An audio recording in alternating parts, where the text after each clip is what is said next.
Well, I want to do a couple reviews. Been doing some comic book reviews on the channel recently, and being we're going to be talking about Star Wars later, I wanted to Yeah. finally talk about this here: Star Wars Yeah. X-wing Rogue Squadron, the Rebel Mhm. Opposition.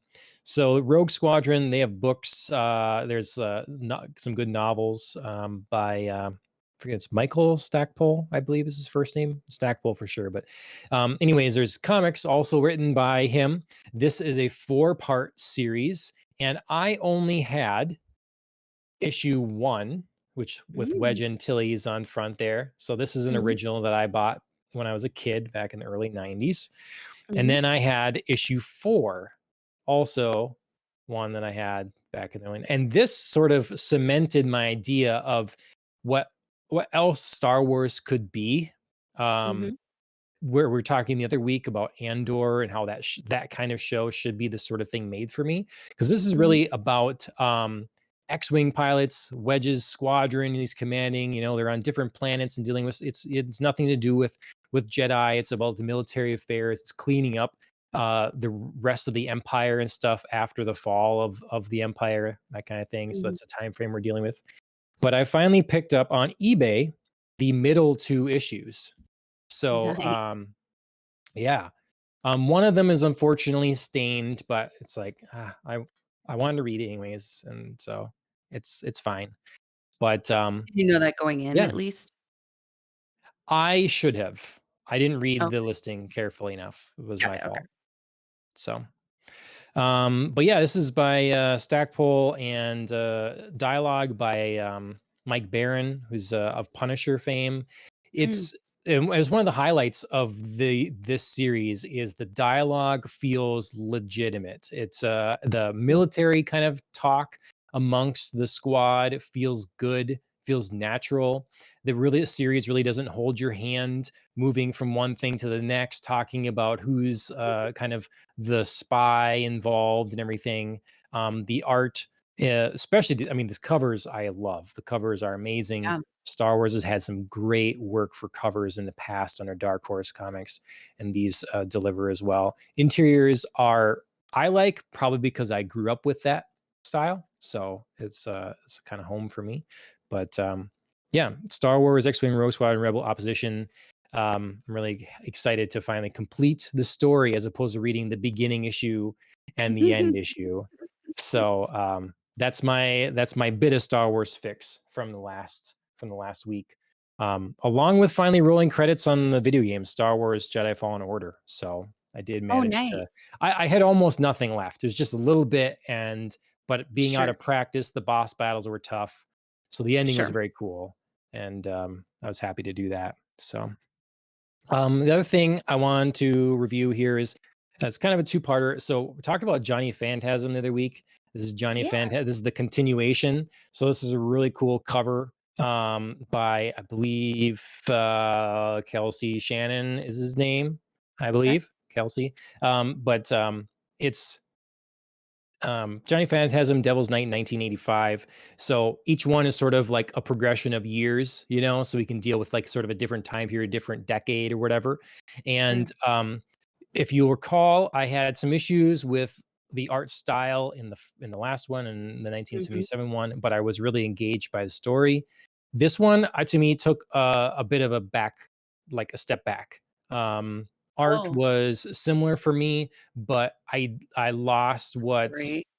it felt like. It didn't have the patience that the first set had. Now, given this is one issue, this is like more one standard size issue kind of deal. It's not as thick, whereas the other was kind of a collection of 3, so I had more Mm. time with it. But this is all we get from the 1985 Mhm. section. So yeah, it didn't feel as the story didn't feel as patient. So when things happened, they didn't feel as meaningful or impactful. Mhm. And that to me led to some my biggest pet peeve was some like exposition things, some things I don't Mm. know if they'd be saying this. I don't know if this would be happening right now, that kind of thing. Sure, some, like, So shoehorned in, like, quick fix dialogue. yeah, right. Yeah. So that one was I struggled to get through that one as much, even though it was like a third the size of the other one or whatever. The next follow-up is called Scarlet Heart, deals with a different character in the Mhm. Johnny Phantasm world. This is a I like smaller that issue. cover. Yes. So I think this is by Patrick Thomas Parnell, which is interesting because again, for me and his art, sometimes I love it like Mhm. this, and sometimes Mhm. it's like I don't know, it needs to be cleaned up or something. But Sure. this is really cool. So whereas the last Yeah, one I was love kind of that. Halloween themed, this is Christmas, and Okay. there's no dialogue. It's just visually told. It's short. It's black and white, and well, almost all black and white. Okay. And I really like it. It kind of deals with a sort of a Santa character, Sure. and it just sort of feels like a one-off, spin-offy thing. But Sure. I really enjoyed it. It So sounds really cool. I love that concept. yeah, so that's a good read. Has me ready for what's next in that series. And then the last thing, I talk about a manga, but I don't have the manga. It's digital, so I can't show it off at all. This one here, so I've supported a campaign called Gem Shock by Mandy Summers, and it's gonna be a while before that shows up. But I heard that it's gonna connect to this other book that she did called Super Dead. So this is a Here we go. cover by John Malin here. I think it's a really cool looking cover. Yeah. And Super Dead, this book, it has the art by I think it's Peter Gilmore. I think his first name is Peter. Yes. And this one is the same team then as like Jack the Ripper that I've talked about on here before. Mm. Mhm. And it's um it's got this really dark sort of art Mhm. involved in it. And I Yeah. like the concept of this a lot. It's basically I don't want to give too much away, but we have sort of a fallen hero figure that has dealing with the sort of new replacement hero that Okay. is really like a Homelander kind of thing. So Mm. um, I get the boys vibes from it, but then mixed Mhm. with some horror elements and, Sure. kind of like the darkness or 'Cause The something Boys maybe. isn't horror.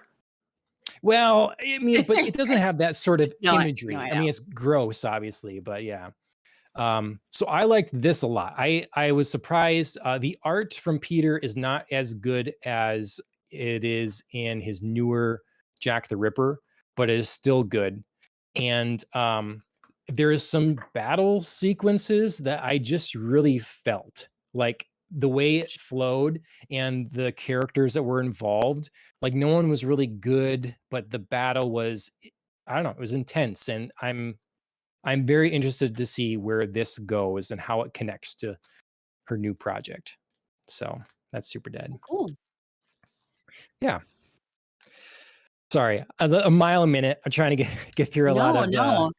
a lot of reviews here. So No, uh, you've had a full and rich week, and now I feel like I'm slacking.